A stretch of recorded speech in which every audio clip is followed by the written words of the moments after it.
Productions on the track.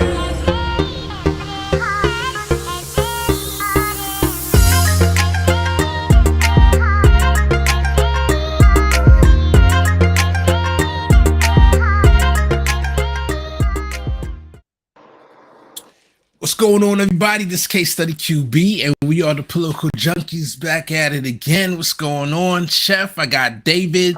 Big Pun is coming on shortly, and we got a lot to talk about since the midterms, is over, and we got the results. The red wave did not happen, but we're waiting. The Democrats have officially regained control of the Senate, and now we're waiting to see where the House is going to fall. But I'm excited that we're going to be talking about David and his experience as a pollster or a poll worker during the elections. And we're going to see how he's going to give us that inside nitty gritty. And you can ask any questions also in the chat, and we'll see how that went along. So let me first say what's up to the people. I'll go to you first, Chef. How you doing, buddy? I'm doing tremendous, brother. I'm doing tremendous. Yeah. And you, David? I'm doing well too. Yeah, thanks for having me back. I'm excited to talk about my experience. Yeah. So let's jump right into a clip. I want to jump into maybe one or two clips before we go to David, and we'll go into his experience with that. Just give me one moment. Boom. All right, here we go. Also reporting, Axios is that there's a possible new White House hire in the works. What can you tell us about that? Yeah, this is a scoop from Hans Nichols. And as the Biden White House looks to reshuffle their cabinet and their West Wing in the months ahead, a big position they're looking for is someone who have better relations with the business community. So, Sam, if you and I had been sitting here not too long ago and I said that they were considering bringing in a Wall Street banker, you would have thought that I was trying to punk you. But in fact, they're looking at that because they want to get ahead of these next economic crises. The way that they put it to Hans is they want somebody who can give the West Wing a 360 view of the economy. So Brian Deese, the National Economic Council director, is headed out. That gives you a big opening right at the nerve center of the White House. The Commerce Secretary, Gina Raimondo, also has very good relations with the business community. So they're looking to bolster that as they retool for Biden the second half of the first term. Wow. So as you all can see, Biden is back to me. I always thought he had people in his White House that were bankers. So I just did a quick lookup, and I'm going to show you all what I came up with here. Let me see. Basically, I looked up to see if Biden had anybody from Goldman Sachs or anything like that, and I found that he definitely did. So wait, here we go. Since Goldman Sachs vets quietly, I added to the Biden transition. So this is Goldman Sachs, one of the biggest bankers. Let me see if there's I found another article too, and it just basically talks about how Biden was already getting advice from bankers and etc. And this just shows that they're a trend. Like, what do you all think about that? To me, it sounds like he's basically looking for a non-jerk Trump. Basically, to come out, absolutely. Somebody that has the business acumen of a Trump, somebody that's knowledgeable as a Trump, somebody that's bullheaded as a Trump. However, is able to work on the other side of the aisle and make real meaningful relationships, not out of genuine need, not out of fear or anything like that. It sounds like that's what they're looking for. Good luck. I'm curious to see how that's going to influence what he's trying to do, because the bankers and the influence that they already have on him, like you hear about even recently, the $10,000 that was supposed to go towards student loan debt, it was set up. There's the articles out there. Brianna Joy Gray covered it, how it was set up to fail from the beginning. They used the wrong statute that was easier to be shut down, and then we saw recently that it was shut down. So it will be curious to see if they revisit that, and they revisit it in a way where they can actually forgive student loan debt, because I know they excited a lot of people in the midterms. It excited me because I still have student loan debt that I'm trying to get rid of, and for it to fail, we'll see if that comes to haunt him. And then we're going to talk about him running again in 2024 shortly. But let me go to David. What you think about this, buddy? Yeah, I'm just curious. Like, I would love for Scranton Joe to nominate somebody instead of this like political insider that we have now too. I thought it was interesting when they said that, when the commentator said that they wanted to get ahead of the next economic crisis by having somebody from Wall Street. And I was like, didn't Wall Street cause most of our like current crises? And so it just doesn't make sense. So I was like, yeah, it's definitely crazy. Let's go to one more clip over here. All right, so during the midterms, we saw that a lot of progressives got elected. We got some Maxwell Frost is the youngest person, 25 years old. Kudos to him, being the person elected to join office from Florida. We have Summer Lee. You know, I remember seeing a clip that she was like, she wanted to bring that Malcolm X kind of energy to Congress. I got to find that clip and clip it out because I'm going to hold her to that. We'll see if she actually does that. But I want to point this out because unfortunately, a lot of the squad members went into office ever since, 2016, 2018, the AOC, that first cycle of the squad, then the second cycle, Bowman, and now we have a third cycle of more squad, which is they're building the numbers. But I feel like we haven't seen them, that grassroots opposition that we were looking for, similar to what the Tea Party did on the right, like giving a lot of trouble to the leadership. Like we see AOC famously calling Nancy Pelosi Mama Bear and all these different things. And I want to give them a chance. Me personally, I want to give them a chance as somebody who supported them in the past. I want to see them fight. And let me give a shout out to Holly Horn and Kimbry. Much love to you in the chat.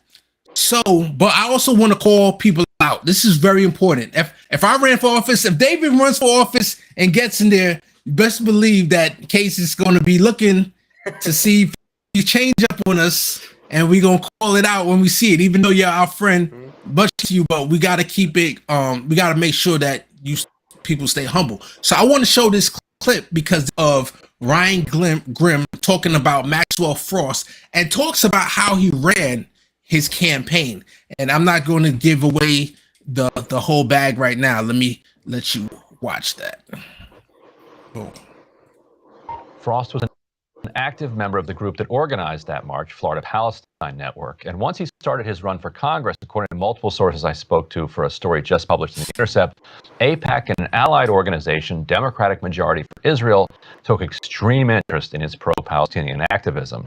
In January, DMFI endorsed his opponent, Randolph Bracey, who expected to get big money spent on the outside to support him. But that money never came. Over the ensuing months, Frost, according to sources on his campaign, worked hard to moderate his position on Israel-Palestine in order to keep that big money and the big money pro-Israel groups from spending him into the ground. He also landed his own super PAC support from crypto billionaire Sam Bankman-Fried, whose super PAC Protect Our Future spent $1 million on his behalf. By the end of the campaign, Frost had significantly evolved his position. He had begun as a supporter of BDS, which stands for Boycott, Divestment, and Sanctions, and is a movement that tries to pressure Israel to end its settlement activity and its occupation of Palestinian territory. He ended by severely criticizing BDS as, quote, extremely problematic. Quote, all right, I'm just going to pause it right there. So you see that already showing the evolution of someone, and he's not even in Congress yet. And he went from being out there in the streets with the bullhorn protesting for Palestinian rights. Then he decides to run, and then he got his mind right. I'm sure the consultants, remember, Amani talked, David, you wasn't here, but Amani talked to us last week about how when she ran, the consultants just came and wanted to, get hired by her, or they wanted to advise her campaign. And unfortunately, Maxwell was running. The consultants came and said, hey, you got to have this point of view. Otherwise, Israel, AIPAC is going to spend you into oblivion. This other cryptocurrency, which apparently now FTX is going bankrupt. So he gave money to campaigns this last cycle, and it turns out he's going to need all the money he could get.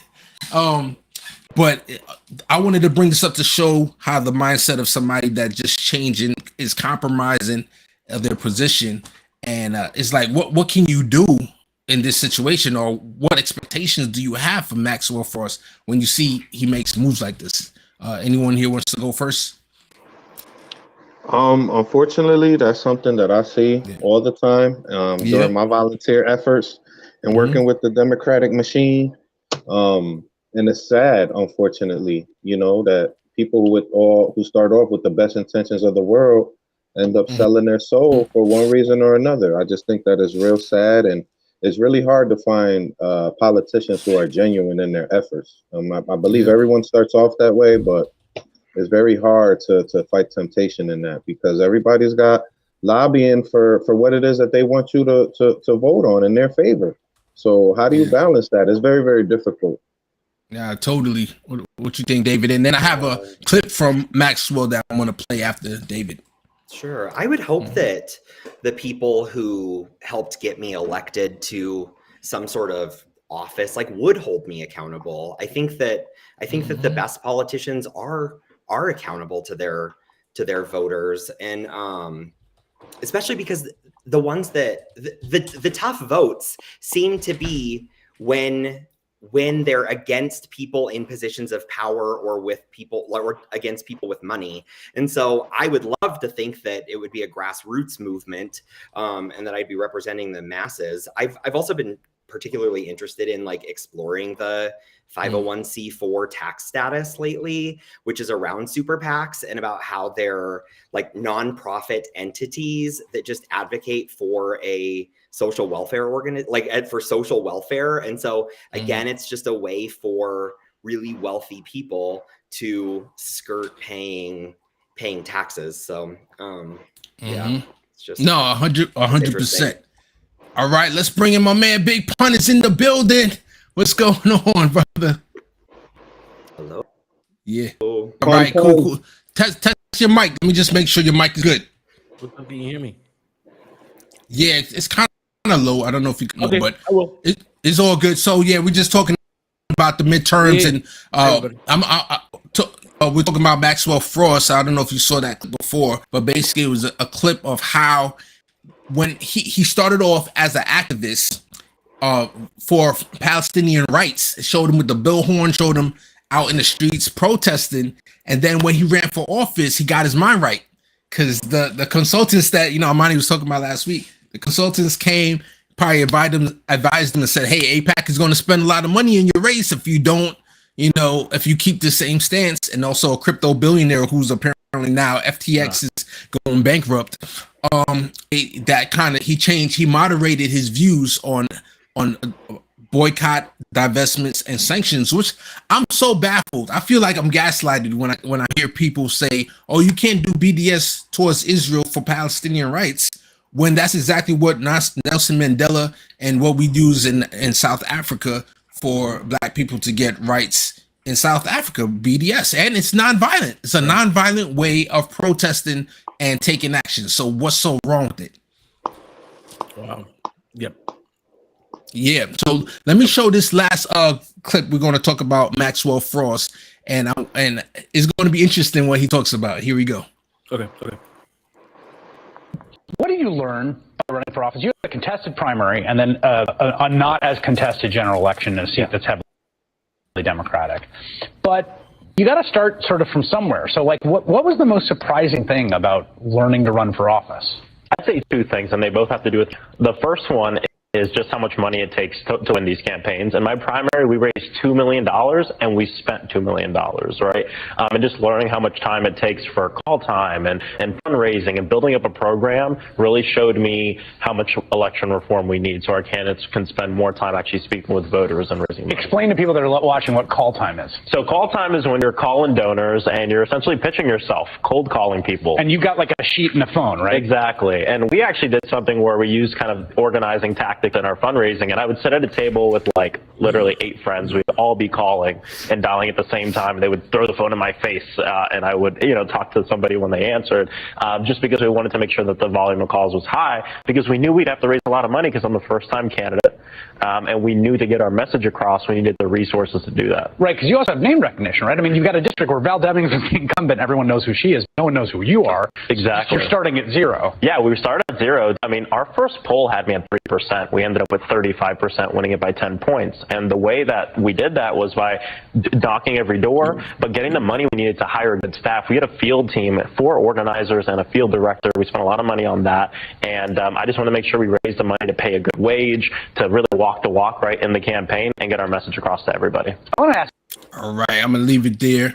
But man, so David, when you run for office, you're gonna sell out to the billionaires to pay off the staff. This is what you got to do, man. This is what they're saying. It is actually, well, not everywhere. So in Denver, what's really cool is like this is the first year. I know I've talked about this before, but this is the first year in the upcoming mayoral and city council races that I believe in May 2023, or it's next year. Right. Denver is doing public funding of elections. And so for any small dollar donation between $5 and $50, the city has an election fund that will match that donation 9-1. So a $5 donation from someone in the city and county of Denver, the city from the election fund will throw in $45 for a total of $50 donation. So you just have to get 250 people to your campaign in the city and county of Denver, and then the election funds will start matching. So I was like, this is why I think what's really interested in like local level issues, because I feel like it's the really good testing ground when like Joe Manchin always talks about means testing. I was like, we'll see how it works, and then we can check and adjust, and maybe this could be something that can be done at a state level or a federal level. So I'm encouraged by it because I don't like asking for money. But so it doesn't have to be this way, and not everywhere is that way. So that's that's my thought. Okay. So while you have the floor, David, I think this is a good time to open up the floor to the next topic, which is you ran you were a worker for the polls over there in Colorado. And I want you to tell us like what inspired you to do it.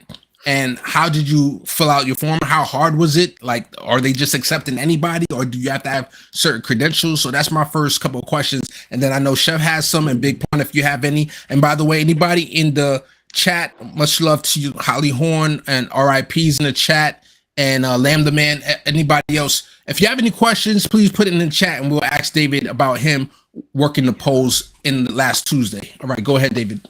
Yeah. So I was gonna say first and foremost, I thought that it was really important for me to like put my time and energy where my mouth usually is. So because I'm always usually just running my mouth about local politics here. And I was like, it would be really important. It was really important for me to kind of see the process up front. So in Colorado was also consistently the most secure election process like in the country, just the way that we do it. So I kind of wanted to see it firsthand. And so I saw an ad just requesting election workers or election judges.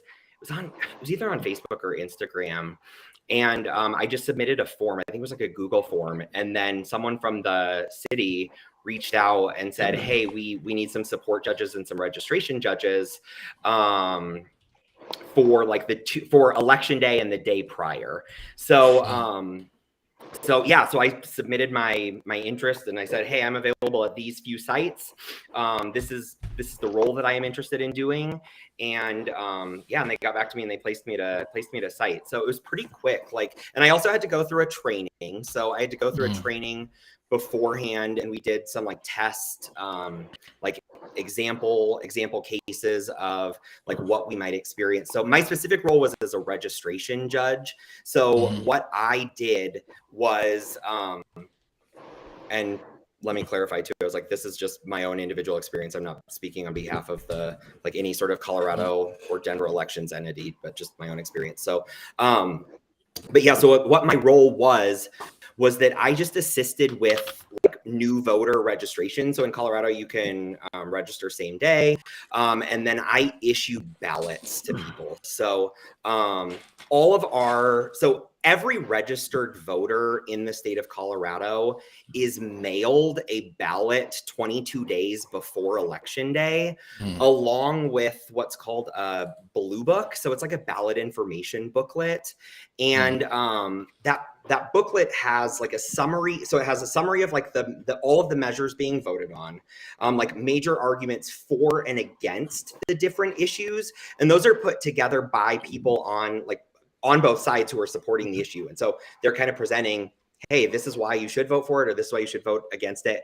And then kind of a brief fiscal assessment of the measure. So how it might affect people's taxes. So, hey, your taxes might go up by this amount, or it would be decreased by this amount.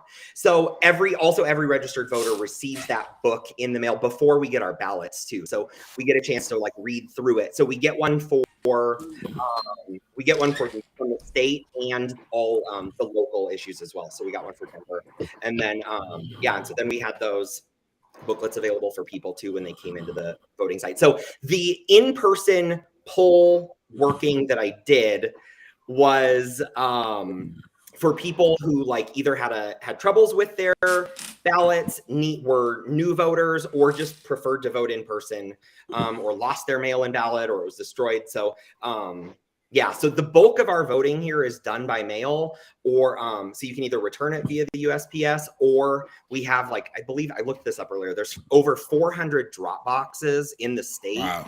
That you can just drop off. And what was really cool too is like the state requires that when people are transporting the ballots, that there's at least one Republican and one Democrat transporting the ballots and getting them together too. So there's an even spread there. So watchdog. Have there ever been any concerns doing the ballot at home? That I always heard this before for a reason not to do it this way. They say like the husband is dominant over the wife, so they're gonna force the wife to vote a certain way. And have you ever heard of that going on in Colorado? I haven't, but I suppose that it's possible. Yeah. Like they do, the state does have, so like when we return our ballots, we have to sign on the envelope that like has a barcode that's tied to us, and then we have to sign it. And so then that signature is run through some sort of computer system that compares our signature on the envelope returning the ballot to the signature that the state has on record from us. So whether that's from the DMV or from our voter registration. So they'll compare that. If there's an issue, then they'll separate the ballot. And then they also have like election judges at the headquarters looking at the signatures, Republican and Democrat, looking at the signature just to see if maybe there's a big discrepancy. And if there is, then they can contact the voter and say, hey, you need to either fill this out again or cure the ballot. I never thought it was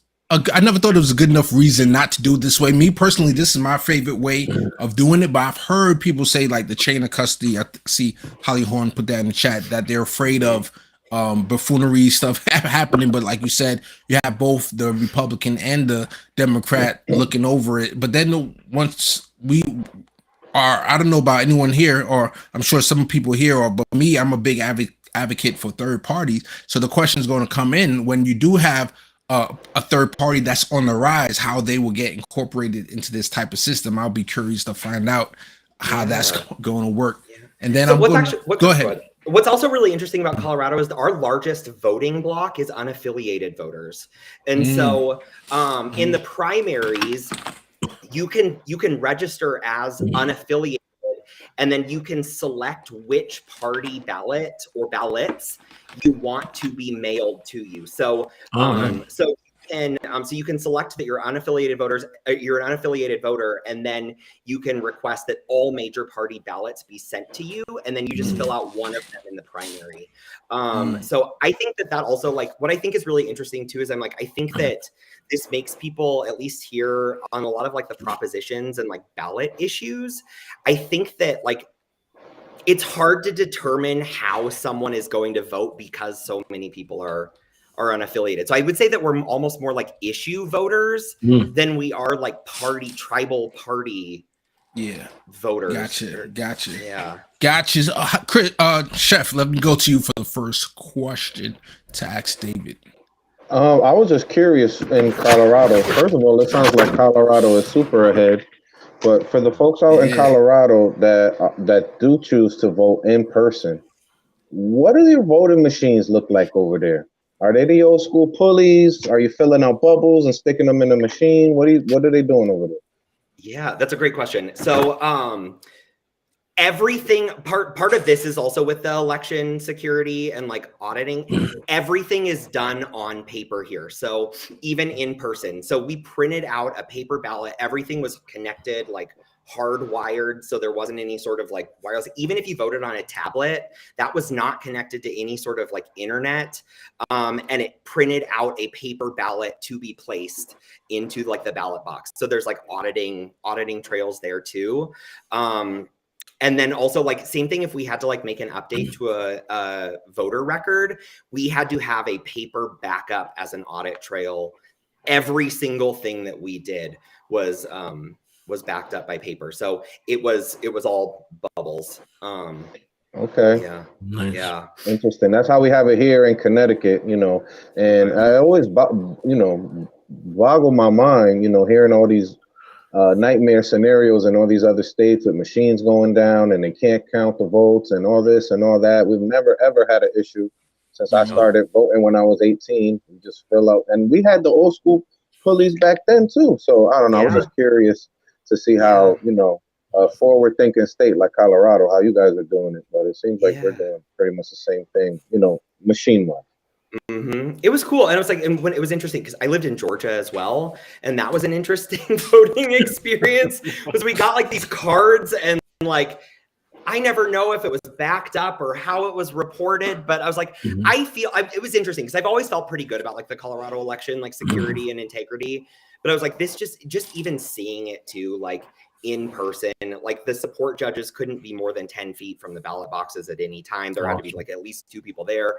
They had like security teams transporting, like there were all these chains of custody, like forms, like with like tracking them. There were like all these audits and reconciliations, comparing the number of ballots that we printed compared to like the numbers that like of the voter signature cards that we had. There were so many checks and balances just at like our poll station and that are throughout at every single poll station too. So it's like, I know that there were so many checks and balances and like our roles were so specific that I was like, it would have been really, really hard to pull off some sort of scheme just because like we were all so narrowly focused in our roles. Yeah. I remember that one of the complaints during when Bernie Sanders was running the first time against Hillary Clinton, like there was so many different states that had certain buffoonery stuff going on. And I remember like in Nevada, they tried to do a voice vote and you can hear it was recorded over it was recorded on video that everybody said no, but then the person announcing, she's like, okay, and the yays have it. And it's like, wait a minute, somebody picked up a chair and was like, yo, what's going on? And so I'm glad to see that that at least Colorado is a place that have their stuff together. And I'm wondering how we can spread this throughout the country. Like maybe we can have a list. I don't know if this list exists and say, okay, who's the #1 state that has the most secure elections or the smoothest, like the not having to wait 3 hours or a whole day and all these different stuff, and how much security is involved. Because like you said, you went to Georgia and you saw a different experience there versus Colorado. So we got to find a way to promote whatever Colorado is doing to the rest of the country. I think. Oh, go ahead. You can go for it, Chef. No, I was just gonna say I think that the buffoonery is in just that.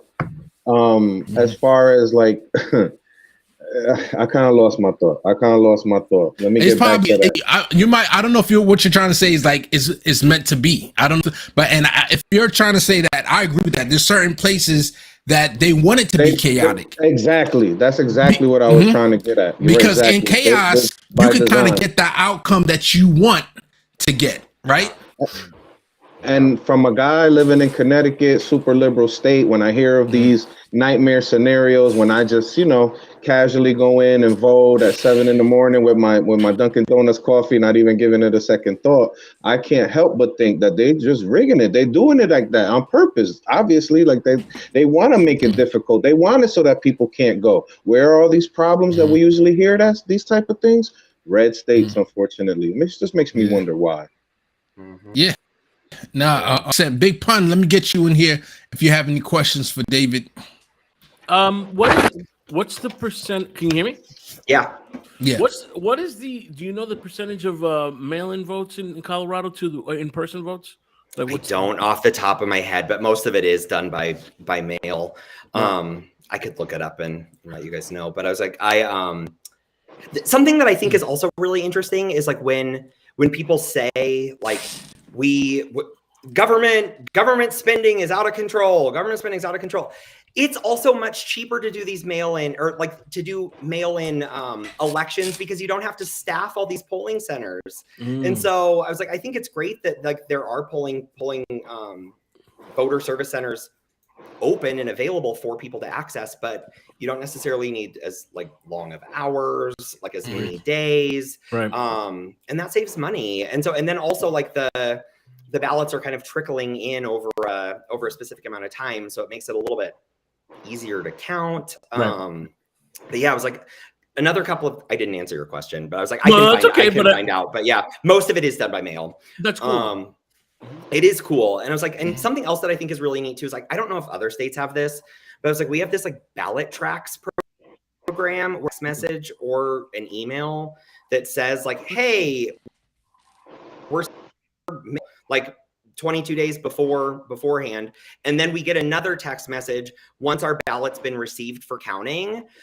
So we also are updated along the way, which I think is really neat. And then something else that I just wanted to highlight too is so the Secretary of State of Colorado also this year, like they offered certified language translation services that were free to voters. And so you could call and have a certified translator in like Spanish, Korean, Chinese, Taiwanese, Vietnamese, just like right off the bat. And then you could request other languages as well. And then the Secretary of State would organize a free translator for you. And they would just read the ballot issue to make sense of it. But yeah, it was like our ballots were in both English and Spanish. So. Wow, Colorado. Awesome. It's cool. And that's the thing. I was like, I love living here. And it's really interesting because I'm like, even people who are working at the polling station with me, or even people who have differing like political views from me, like we all still feel pretty generally confident about like the safety and security and the integrity of our elections here because it's so easy. Yeah, cool. And that's Not a lot of voter intimidation. Doesn't sound like out there. Like I didn't experience it. I know that it just sounds like the system is designed for that to kind of be a non-factor almost. Well, pretty much, yeah. If most of us are doing our voting at home, it's hard to intimidate people. Right. Yeah. And I was gonna say, I know that I think it was the FBI had said like, hey, like these poll centers should kind of be on alert just in case. But I was like, my poll center didn't experience anything. So, but that could have just been a one-off. Yeah. Okay. But that's cool because when you have all these like things in place that give you like this thing of your vote is here, your vote is here, your vote is coming.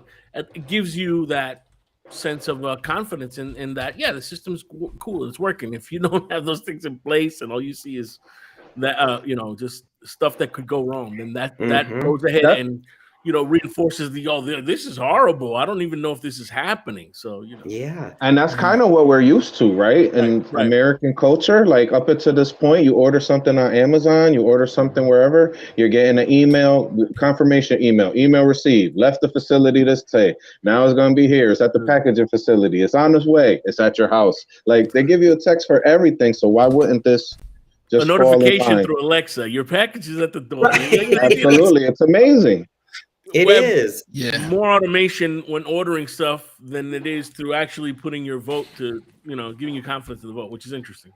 Yeah, that's why I think My perfect system would be that, like a million. I don't even have to go to a poll station. I get the ballot, like David said, a month in advance, so I could look at through the ballot initiatives. I could read and fully comprehend what it is. I could look up the school board person, the mayor, and see which one I like, and then just put it right back in my own mailbox. And now I should be able to track it. And I believe California has this where, like a FedEx system, I could go online and look at as it goes to each step. I can see how it goes through the chain of custody. So that's something that now I know there might be other people that might be opposed to that or be interested in that argument. But yeah, so I think we could wrap it up on this topic. I don't know if anybody have any last questions. All right. I got a very interesting clip of a Republican, or I don't know if she's a former Republican now. I know she was a former Republican staffer, and she talks about the woke topic. Now, I want to talk about the woke comment. I've had so many debates about that term, and the first thing I asked them is, can you tell me what woke means? And they never can. What certain people on the right are good at doing is taking any word that minorities use to say, hey, I want to be acknowledged as a human. Hey, I want to be acknowledged as an American with the same rights as you. And they take it and they turn it into the boogeyman. And then they throw it on the left and say, all the leftists are woke. It's one of the criticisms I've had of some of the strategists of my party. I think it's going to bite them in the butt. I know we're not talking we're talking about Florida, but I want to bring up Pennsylvania. There was an actual neoconservative or a neo-Confederate candidate running for governor. The guy, Doug Mastriano. Right, and he lost to Josh Shapiro. I think it is very dangerous if Republicans want to continue this anti-woke, all the scary brown people type of arguments. I'm not sure they're going to make it. It may work in some areas, but overall, no, I don't think it's going to work. I thought that was interesting that an actual former Republican was saying how this woke narrative, and I think we kind of saw a big part of that in the midterms, that they tried to demonize, or what's the word I'm looking for? Fearmonger. They try to fearmonger with crime. They try to fearmonger with saying people are woke. You know, this the trans issue. Somebody is trying to have a furry. They said that their child is dressed up as a furry, and they need a what's that thing that cats pee in? They need litter box. Yeah, they need a litter box in the school because their child dressed as a furry needs to use it.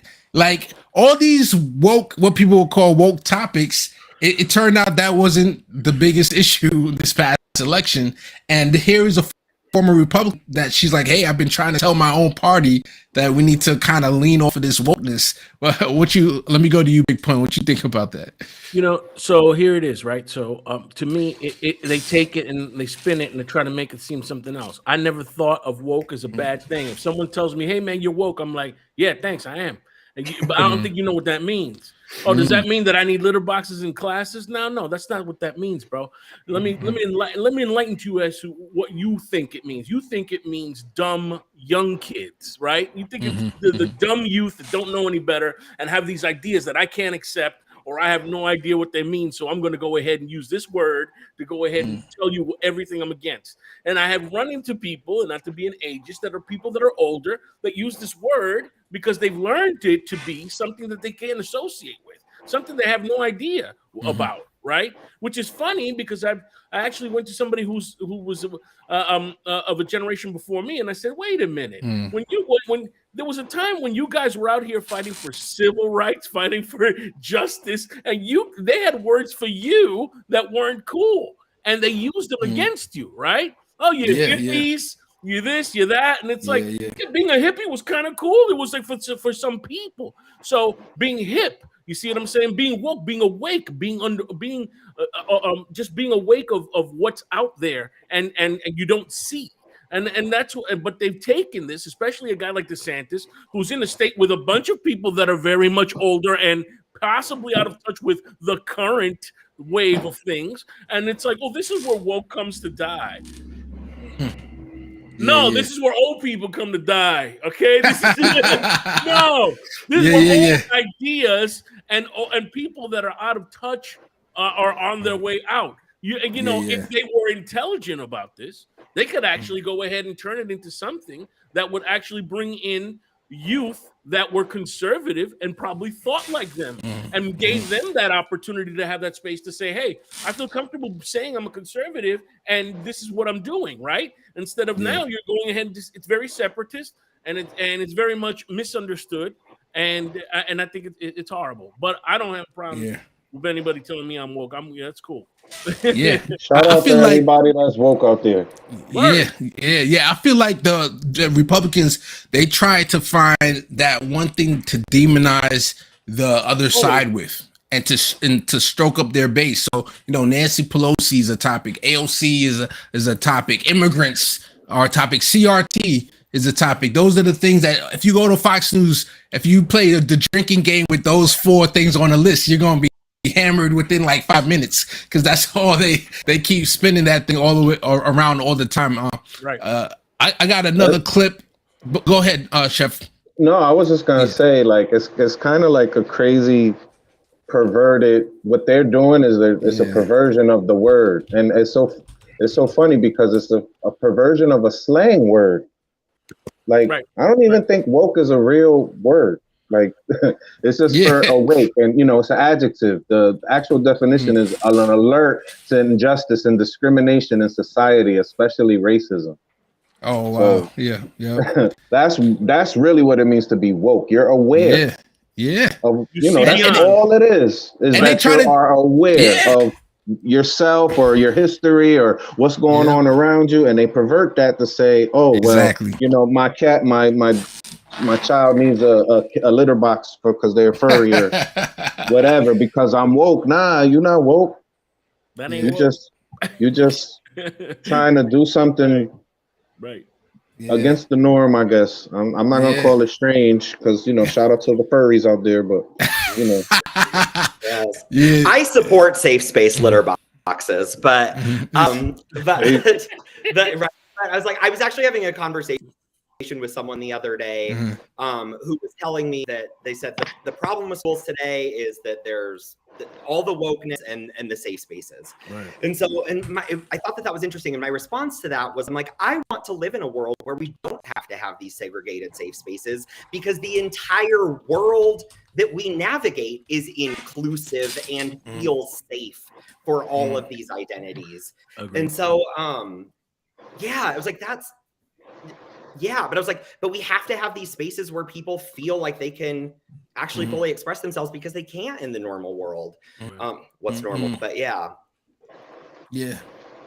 so just to ask you a question, because I know if you were being absolutely serious about that, I was kind of joking, but okay, I just wanted to make sure. I was just joking because because there's actually people that would demonize that 1%, and there might be a situation. That's why I want to be clear what's going on. There might be that one situation where they have a parent or somebody, and the child is really like, hey, I need you. To me, it's like, oh, you have to do this specific criteria for me.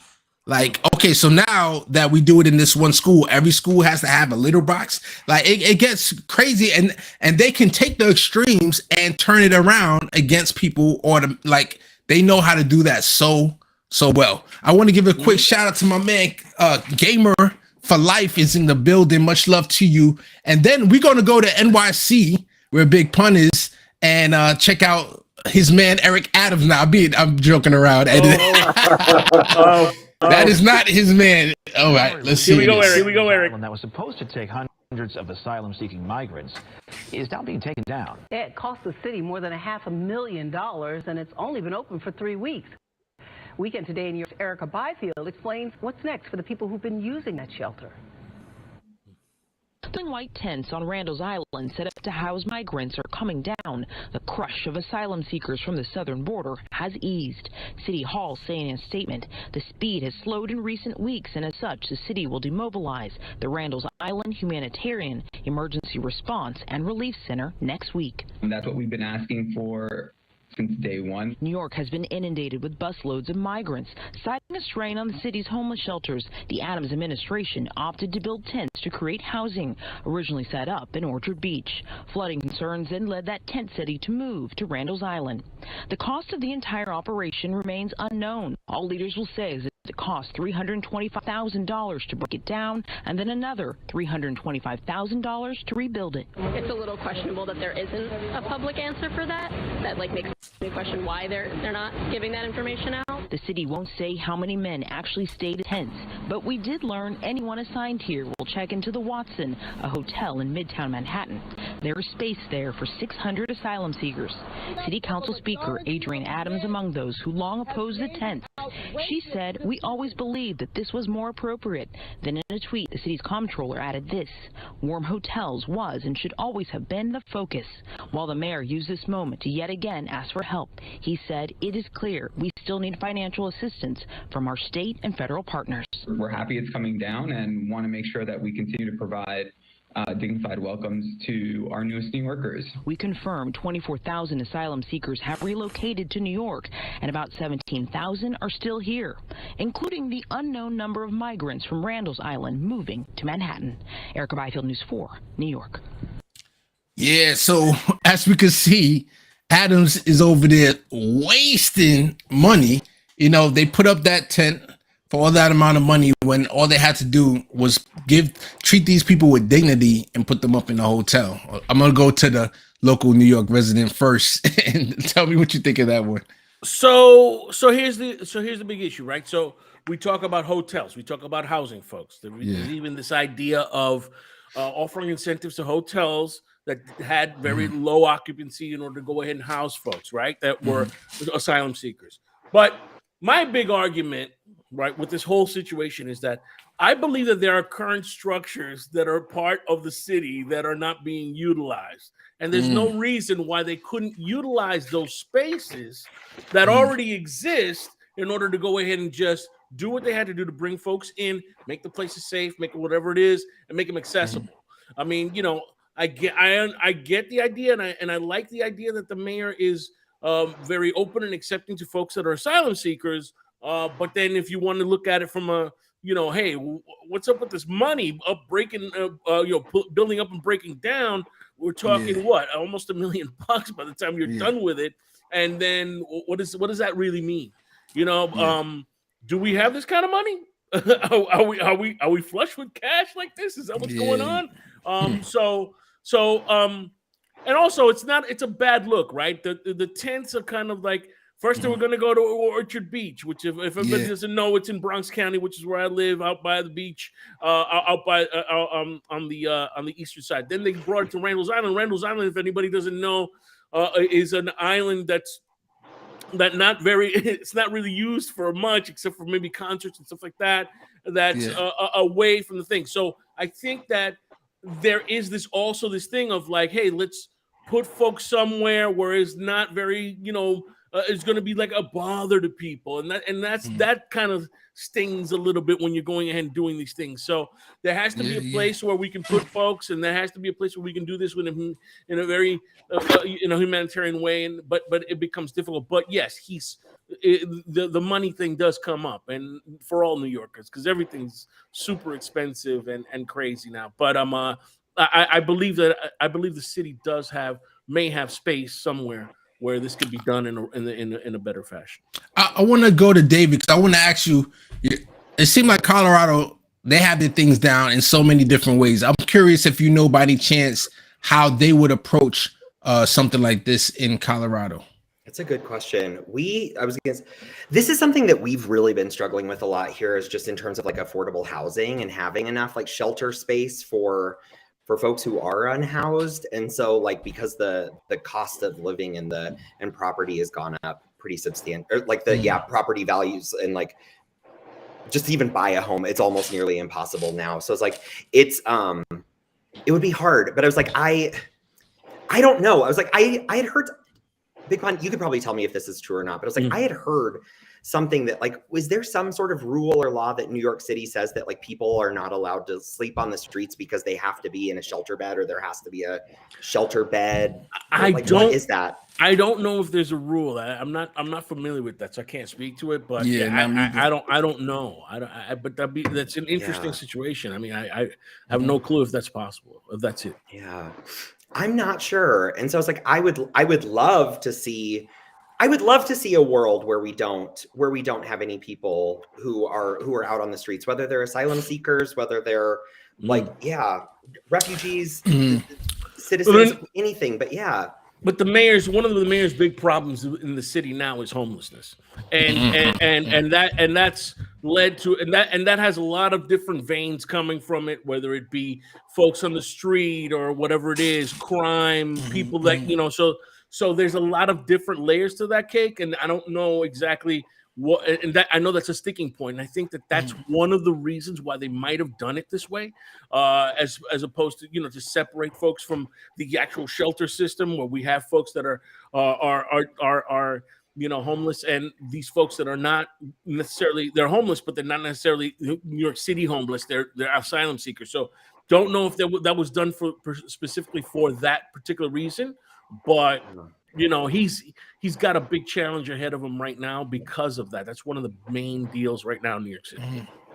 I'm just looking up something really quickly now. That was very interesting. I didn't know about the what you just mentioned.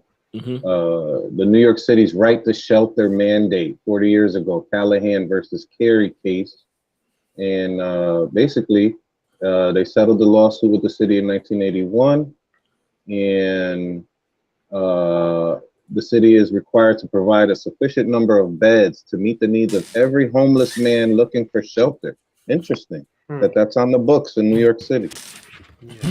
So something else. Yeah, something else. I guess I was thinking too. I was like, let me back into this. So, something that just passed as well in Colorado on this during the midterms was that the voters decided to dedicate 0.1% of existing tax revenue to a state affordable housing fund. So that's going to be about $300 million annually.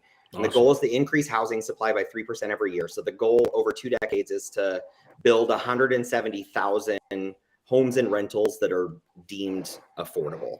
So my thought is, if we can get people into affordable housing, that will free up the shelter system that could provide beds for asylum seekers. So that's what that's wishful thinking, but yeah, exactly. But that's another story. I mean, and how they allocate the money and what they do with it and all this other stuff. That's.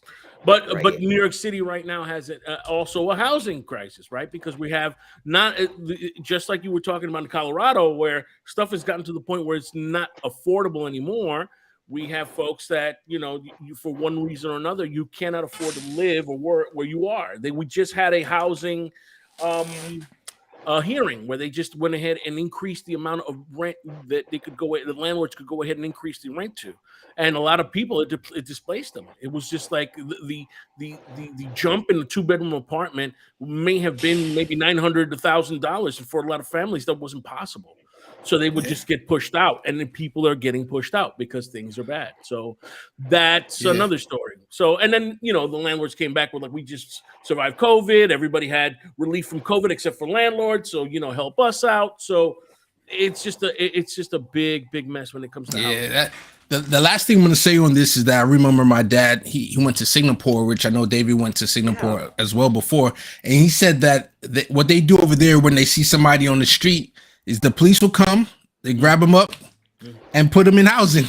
Like, they would actually house the person and get them, like, that's such a novel idea over here. 80% of Singaporeans also live in government housing. So, their government actually builds homes for their citizens. For them. So. Wow. And there's a state 80% of their citizens housing. Yeah, what you said, Big Pun? Interesting concept. All right, let's have some fun before we end the show. And let me show this clip from Bill Maher this past week. Why Biden shouldn't run. A good reason why Biden shouldn't run. The Kamala problem. Now, I like Kamala Harris, but for whatever reason, it just didn't work out, okay? I think she would make a great president of the University of Santa Barbara here in California. But you know who called the election? If Joe doesn't run, then we don't have to worry about her running, because it's hard to get rid of your running mate that you ran with last time, but if you don't run, then that kind of goes out with you. Right? A good reason why Biden shouldn't run. I thought that was a funny clip. A lot of people don't like Kamala Harris. All right, so this is the last take of suggestion. This is the last topic I want to talk about, and I'm just going to play it so we can get the conversation started. Campaign. And that wing of what the congressman just says encapsulates why he's likely to run for re-election when you talk to his advisors, because you were co-chair of Bernie's campaign, and that wing of the progressives are not angling to take on President Biden in the primary. Governor Newsom not trying to take on President Biden. So at this point, if he decides to do it, he may have a clear path. A clear path? Oh, I don't think no. What the congressman just All right. So they're talking about a progressive challenging Biden. So that's one take. Here's a whole nother take. Let me play. Primary debates, because the question he has to answer is, does he want to go through that and go through, primary debates? Because he's going to be primary. That's a fact. We're new age Democrats. Now, I'm going to support him in that primary, but he's going to be. He's going to get primaried? Of course. By a serious who? candidate? Did Hillary Clinton get primary? Hillary wasn't incumbent. It doesn't even matter if it is serious or not. But Barack Obama going didn't get primary. Bill Clinton didn't get primary. There's going to be somebody. This is not Bill Clinton, Barack Obama's Democratic Party anymore. I wish it was. There are a lot of us who are going to support Joe Biden. Let's be extremely clear. But who would primary him? I feel firm in the belief that he'll get primaried from the left. There'll be somebody from the left who says that he did Maybe a more progressive. And the problem is you have to deal with that. You have to deal with that in a Democratic primary. You have to run the race. You have to do the debates. And that takes a toll on you, to bring up my larger thing. So the question overall is, should Biden run again? And also, and in this particular case, is, do you think a progressive is going to run against Biden? Now, I think at that time, the CNN clip, I think that was before. If I'm correct, I'm going to have to actually look at it. Let me see what day. I'm curious. Yeah. Oh, no, this was after the election. This is the 10th. The election midterms was the 8th. So both of these takes are after the elections. One take is that a progressive will definitely primary Joe Biden. And then the other take from John Acosta on Bill Maher was like, he definitely thinks a progressive or from the left will not primary Biden. From my listening to different channels, YouTube channels and stuff, from what I understand, the names that go out there, and I don't know if they're going to run, but you got Nina Turner, Marianne Williamson, who else? Then there's a lot of people that I wouldn't consider like my type of leftist at all. Like they said, Gavin Newsom. I know. Who else they said? They had the Jamie Pritzker, I think the Chicago governor. Like, nah, I'm good. Even my governor, New Jersey, who I don't think is a super bad person, even though progressives here who are more into state politics might I will hear that argument. I think there would be against him as well. But I don't know if we have any good options, but anybody have what you guys got to say about this? I think that unpopular opinion, I think that this infighting amongst the Democratic Party is going to clear the path for Trump. And I feel like Trump is going to take advantage of it. If he ends up being the person running for the Republican Party in 2024, he's a beast. He's going to be hard to defeat. I don't know. I totally disagree with you. I got to get out the bumper for no count zone. Where's the no count zone bumper at?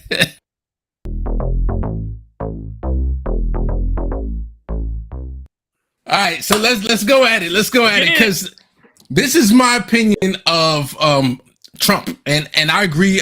I've heard a lot of people talk about this. So I heard Kyle Kalinske talk about this. So I have to say that I'm piggybacking off of what he's saying. But I think Donald Trump, especially with this midterms, he's hurt. He's hurting, man. This dude is hurting. They want DeSantis. They saying that all the Trumpster nominated people they lost. Like only the few that were in very red districts that they won, but the ones that were contested, a lot of the Trumpers lost. So I think Trump is losing his glamour to the point that even him, I don't know if he can necessarily win a primary at this point. I mean, I don't want to say exactly no, But I think the Democrats for the first time, and I'm against the Pied Piper theory, but I think they would love to have him be nominated up there to go against That's him. the worst. That's the worst thing that could possibly happen. Trump doing that. Absolutely, 1,000%. With all the baggage that he got going on right now. With all the baggage, let's keep in mind that he barely won the last go round, and it was the difference of all those Hillary haters out there that made it so that he could win. He don't need to win by a landslide, everybody. He just needs to win by a little bit. And if we set it up for him, he's gonna take it 1,000%. He's a beast. Let me big pun in here. Let me see. All right, so like Holly Horn is saying, there's going to be a big announcement tomorrow. You know what that big announcement's going to be, right? Yeah. You get that, right? You understand what's going on. Now, this is the guy who's built on division and controversy and being the bad guy in the room. You think he's not going to go up against? He's already laying the groundwork down to go up against DeSantis. He knows that that's the biggest competition on that side. Now, the big question is this, right?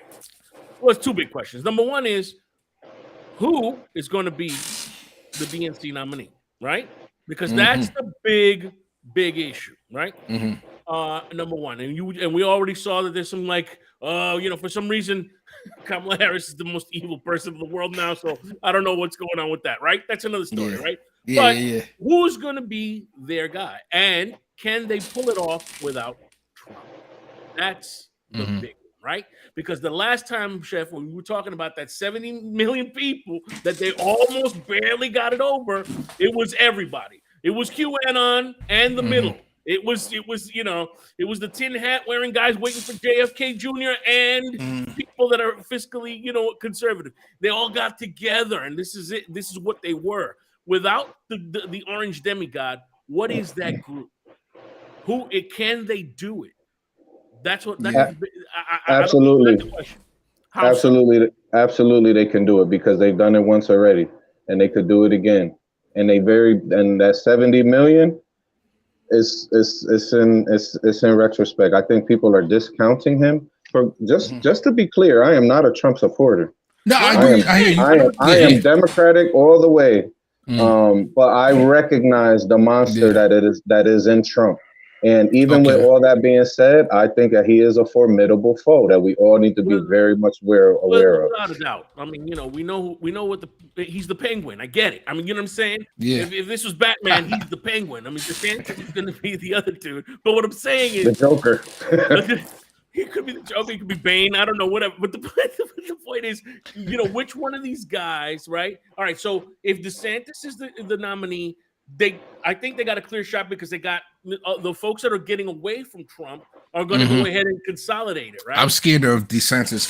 That to me, that's the bigger issue. This guy won his state. He won that reelection even after he trafficked people up to Martha's Vineyard and all this other stuff. But so did Abbott, but he ain't going anywhere. But I'm saying these folks don't care about that kind of stuff, right? But they do care that he's that guy and that dude, right? That's not the antagonistic dumb guy that's orange and gotten us. But can they do it without the orange man and his army? That's my argument. Yeah, I got one thing I want to also interject that I agree with what Joy to the World said over here. She said primaries are just part of the process. It doesn't have to be infighting.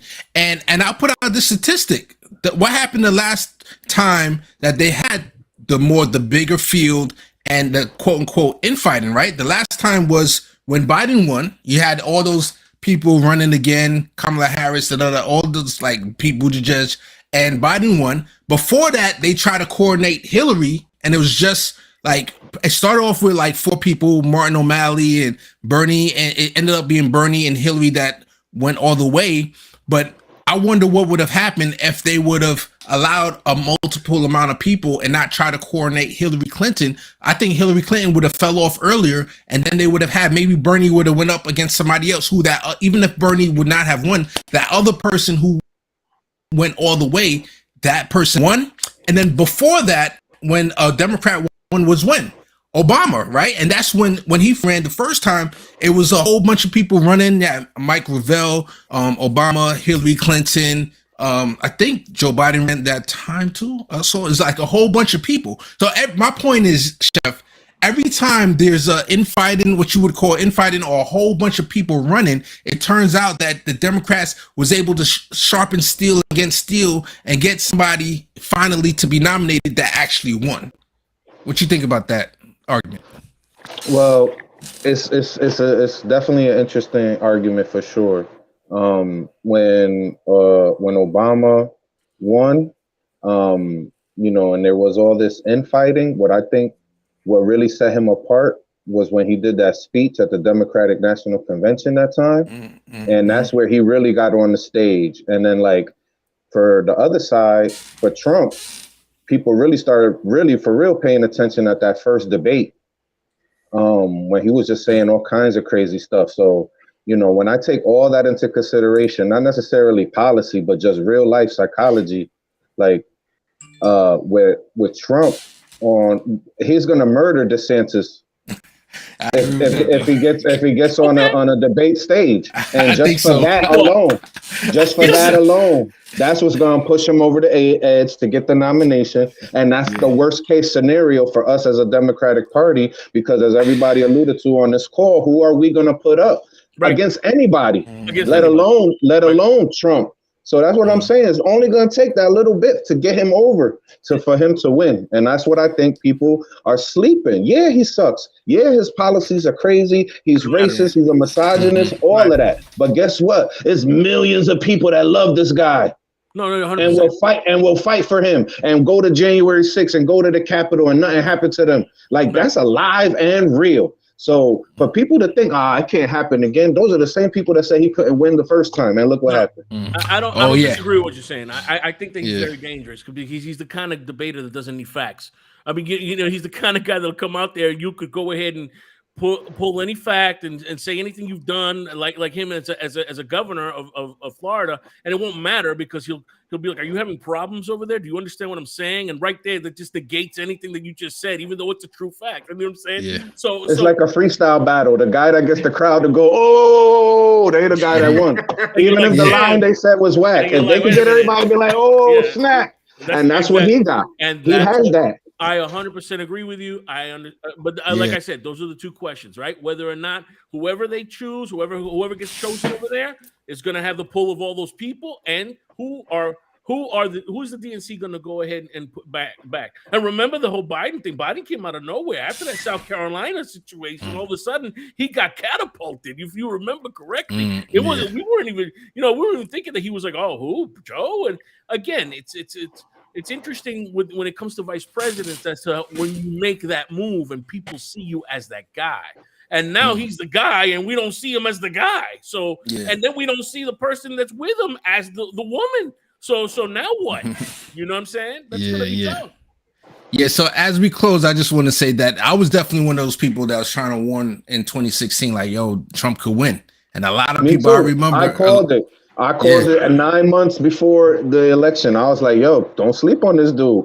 He's a boss. The reality show, the American society, we're in love with that. We're in love with just people being mean to each other. It's the American way. I knew he was going. Or appearing to be against the system, because he's a disruptor, right?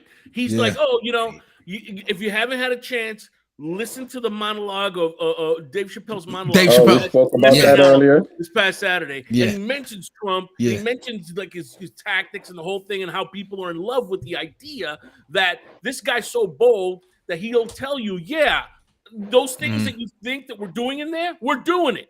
I'll be back. And then he goes back in there. He doesn't himself.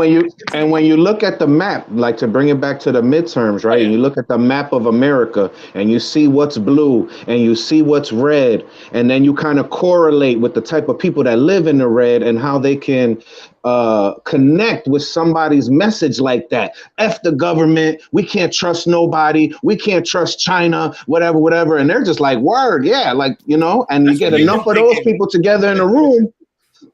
You get a president, and now they all got to come out and vote. You know what I mean? Yep. That's it. So that's what I'm saying. Like, at the end of the day, you know, again, I've always said that when it comes to the side of the DNC, the super left, everybody looks at them like they're the boogeyman. Like, oh my God, you guys want free stuff? This is crazy. And then you got all these, everybody, the Proud Boys, you know, Oath Keepers. Everybody's over there that you're like, wait a minute, who are those guys? Oh, they're with us. It's okay. Yeah. It's not cute. All right, we gotta wrap up the show. Thank you guys so much for coming on as usual. And I found that clip. So you guys want to hear the clip before we go?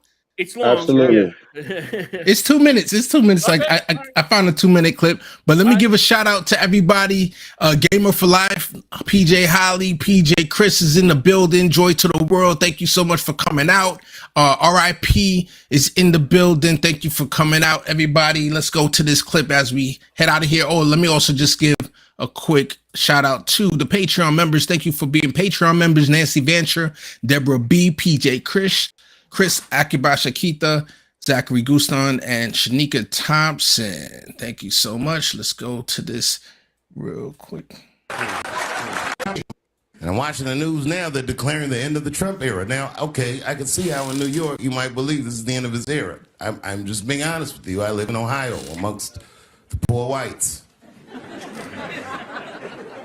A lot of you don't understand why Trump was so popular, but I get it because I hear it every day. He's very loved.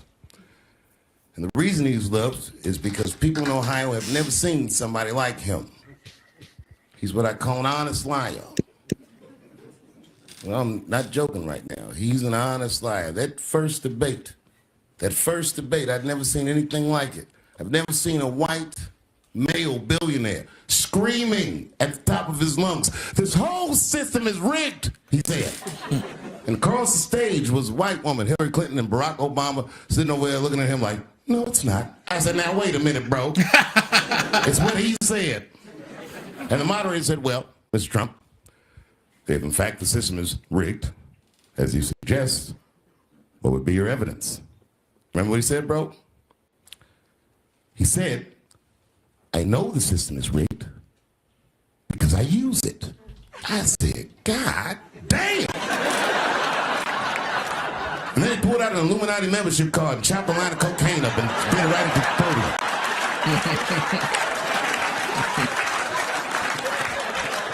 No one ever heard someone say something that true. And then Hillary Clinton tried to punch him in the taxes. She said, "This man doesn't pay his taxes." He shot right back. "That makes me smart."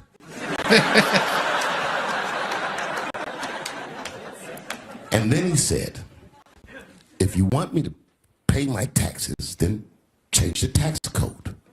But I know you won't, because your friends and your donors enjoy the same tax breaks that I do." And with that, my friends, the star was born. No one had ever seen anything like that. No one had ever seen somebody come from inside of that house, outside, and tell all the commoners, "We are doing everything that you think we are doing," inside of that house. They just went right back in the house and started playing the game again. Oh, man. They're still speaking the truth. You got to watch that whole segment, Yeah. that whole monologue. Yeah. He touches on so many things. It's funny that he called him a billionaire, which is another story, because part of that whole thing is how billionaires are considered, and then he went off on Kanye and Kyrie. It was fun. But it's genius stuff. It's funny stuff. Good stuff. All right, y'all. Thank you so much for coming through. Much love to everybody. See y'all next week. Episode 99. Then we got one more to 100. All right, y'all. Have a good one. Adios.